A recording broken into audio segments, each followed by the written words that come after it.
ਪੰਜਾਬ ਅਤੇ ਦੇਸ਼ ਦੁਨੀਆ ਦੀਆਂ ਹੋਰ ਖਬਰਾਂ ਪੰਜਾਬੀ ਵਿੱਚ ਪੜ੍ਹਨ ਲਈ ਕਲਿੱਕ ਕਰੋ www.avpsanja.in ਤੇ। ਨਵੀਂ ਤਕਨੀਕ ਤੇ ਬਿਹਤਰ ਸਾਧਨਾਂ ਦੀ ਕਮੀ ਨੂੰ ਖੇਤੀ ਦੀ ਵੱਡੀ ਸਮੱਸਿਆ ਦੱਸਿਆ ਜਾਂਦਾ ਹੈ। ਇਸ ਤੋਂ ਇਲਾਵਾ ਕਰਜ਼ੇ ਨੂੰ ਖੇਤੀ ਘਾਟੇ ਦਾ ਮੁੱਖ ਕਾਰਨ ਕਿਹਾ ਜਾਂਦਾ ਹੈ। ਪਰ ਜੇਕਰ ਇਹਨਾਂ ਸਮੱਸਿਆ ਦਾ ਨਿਪਟਾਰਾ ਹੋ ਜਾਵੇ ਤਾਂ ਕੀ ਕਿਸਾਨਾਂ ਦੀ ਹਾਲਤ ਠੀਕ ਹੋ सकती है या खेती घाटे का कोई और कारण है?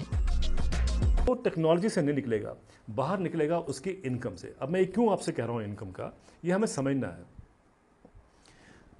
अगर आप किसान की 2004 में इनकम देखें हमारे देश में, तो ये नेशनल सैंपल सर्वे ऑर्गेनाइजेशन की जो स्टडी आती है, सर्वे आता है, उसकी रिपोर्ट है एग्रीकल्चर की 2004 का सर्वे। उसमें किसान की औसतन परिवार की मासिक आय जो थी उस समय 2115 रुपये थी, जिसमें से 900 रुपये या 1000 रुपये जो है ना वो नॉन एग्रीकल्चर से था, यानी वो डेयरी करता था या कोई मजदूरी करता था। ये 2115 रुपये 2004 में ये एवरेज थी। आज 2014 की जो रिपोर्ट आई है लेटेस्ट जो है NSSO के एग्रीकल्चर के ऊपर, वो ये कहता है कि किसान की जो एवरेज इनकम है वो परिवार की, 5 लोग हैं परिवार में, परिवार की 6000 रुपये है, जिसमें से सिर्फ खेती से उसको 3078 रुपये मिलते हैं। बाकी वो मजदूरी करता है। देखिए ना, 62% किसानों के पास मनरेगा कार्ड है। और दूसरा देखिए कि हालात इतनी दयनीय है कि 58% किसान हमारे जो देश को अन्नदाता हम मानते हैं वो भूखे पेट सोते हैं, और 76% किसान खेती छोड़ना चाहते हैं अगर उनको आप कोई ऑल्टरनेटिव दे दें। इसलिए किसान खेती से निकलना चाहता है, और यही सरकारें कोशिश करती हैं कि सिचुएशन ऐसी बना दी गई है कि एक तो मजबूर किसान को कर दिया गया है कि वहाँ से निकले, और अब तो लैंड एक्विजिशन एक्ट आ जाएगा तो उसको आपने बाहर निकाल दिया। अगर आज 3000 रुपये किसान खेती से कमाता है तो मुझे बताइए कि वो कौन सा लड़का होगा, नौजवान होगा, जिसके पिताजी 3000 कमाते हैं कि वो वही काम करना चाहेगा। चपरासी 15,000 रुपये कमाता है। सफाई कर्मचारी उत्तर प्रदेश में 18,000 रुपये कमाता है। अब देखिए 7वें वेतन आयोग में चपरासी की इनकम जो है वो 26,000 रुपये मांगी जा रही है, और किसान की 3,000 रुपये है। अगर ये औसतन देश की है तो इससे आपको समझ आता है कि सारा जो दिक्कत है वो इनकम पे है। अब देखिए एक और बात मैं आपको बताऊँ, इसको समझने की जरूरत है कि 1970 में जो मिनिमम सपोर्ट प्राइस, न्यूनतम मूल्य जो किसान को मिलता था उस समय 76 रुपये प्रति क्विंटल था। 2015 में वो 1450 रुपये हो गया। गेहूं की बात मैं कर रहा हूँ। 45 साल में वो 19 गुना बढ़ा। लेकिन अगर सेंट्रल गवर्नमेंट के जो एम्प्लॉयज़ हैं उनकी जो तनख्वाह थी 1970 में और अब 2015 में है, उसमें जो बढ़ोतरी हुई है वो 120 गुना हुई है।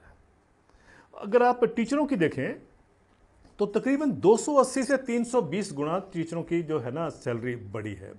इसी तरीके से अगर आप देखें दवाई का जो खर्चा है हॉस्पिटल का, वो 300 गुना बढ़ गया है।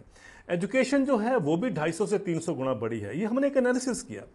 अगर एवरेज देख लें तो 100 गुना से कम या कोई चीज़ जो है वो आज तक अगर आप देखें पिछले 45 साल में उसकी ग्रोथ नहीं हुई है या उसके भाव नहीं बढ़े हैं। किसान के सिर्फ 19% बढ़े हैं। अगर वो 76 रुपये जो है 76 रुपये प्रति क्विंटल था ना उसका गेहूं का दाम, अगर आप 100 गुना मान के चलें, अगर जैसे एम्प्लॉयज़ की तनख्वाह बढ़ी है वो 100 गुना है, बेसिक सैलरी से बात कर रहा हूँ मैं, तो आज 7,600 रुपये प्रति क्विंटल उसका दाम होना चाहिए। अगर आप किसान को आज प्रति क्विंटल 7,600 रुपये दे दीजिए, चलो 7,000 रुपये दे दीजिए, आप मेरी बात मान लीजिए कि सारे देश की इकॉनमी सिर्फ दौड़ेगी नहीं, ऐसी ऊपर हवाई जहाज़ में जाएगी कि हमें पता भी नहीं चलेगा। इतना इनकम किसान को हमने डेलिबरेटली उसको मतलब गरीब बना के रखा हुआ है। उसकी गलती नहीं है, हमारी गलती है, क्योंकि हमने शहरों में उसको लोगों को सस्ता अनाज मिले इसलिए हमने गरीब को मारा, किसान को मारा है। लेकिन हमारा होना ये चाहिए था जो अमेरिका और यूरोप में हो रहा है। जापान में क्या होता है, उदाहरण दे रहा हूँ, अगर किसान का चावल 10 रुपये प्रति किलो है तो किसान को 10 रुपये मिलते हैं, कंज्यूमर के लिए वो 4 रुपये पे बेचते हैं। तो सब्सिडाइज कंज्यूमर के लिए किया जाता है, ना कि किसान को आप मारते हैं। किसान क्यों दुनिया का बोझ जो है अपने कंधे पे लेके चले? क्या सारे समाज का ठेका उसी ने ले रखा है? दूसरी बात आप देखिए, CACP की commission for agriculture cost and prices जो है उसकी रिपोर्ट थी, मुझे याद है 1990 के आसपास की। वो ये कहती है रिपोर्ट कि हमने कपास के किसानों को पिछले 20 साल में 20% कम दाम दिया है ताकि हमारी जो टेक्सटाइल इंडस्ट्री है वो इकोनॉमिकली वायबल रहे। इसका मतलब किसान जो हैं वो टेक्सटाइल इंडस्ट्री को आप मानते हैं कि वो सब्सिडाइज कर रहे थे। तो किसान एक तो कंज्यूमर को सब्सिडाइज करता है, आपको सस्ता अनाज देता है, सस्ता फल और फ्रूट्स देता है, सब्जियां देता है, और दूसरा वो टेक्सटाइल इंडस्ट्री को या बाकी इंडस्ट्री को सस्ता रॉ मटेरियल देता है। तो किसान ने क्या जिम्मेवारी ले रखी है कि भाई उसको अपना वो सेक्रीफाइस करके आप लोगों का भला करे। क्यों नहीं हम लोग भी कभी सोचें कि उनका भला किया जाए। तो मेरे ख्याल लगता है कि जब तक हम किसान को एक आय नहीं देंगे, रिस्पेक्टेबल इनकम देंगे, किसान का भला नहीं हो सकता।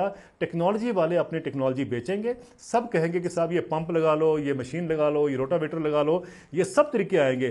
सब कंपनियों के शेयर बढ़ते हैं, किसान ही मरता है। ਹੁਣ ABP ਸਾਂਝਾ ਤੁਹਾਡੇ ਸਮਾਰਟਫੋਨਸ ਵਿੱਚ Android ਯੂਜ਼ਰਸ ਪਲੇ ਸਟੋਰ ਵਿੱਚ ਅਤੇ Apple ਯੂਜ਼ਰਸ ਐਪ ਸਟੋਰ ਵਿੱਚ ਜਾ ਕੇ ABP ਲਾਈਵ ਟਾਈਪ ਕਰੋ।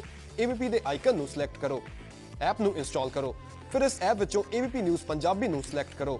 ਇਸ ਤਰ੍ਹਾਂ ਪੰਜਾਬੀ ਵਿੱਚ ਜਾਣੋ ਪਲ ਪਲ ਦੀਆਂ ਨਿਊਜ਼ ਅਪਡੇਟਸ।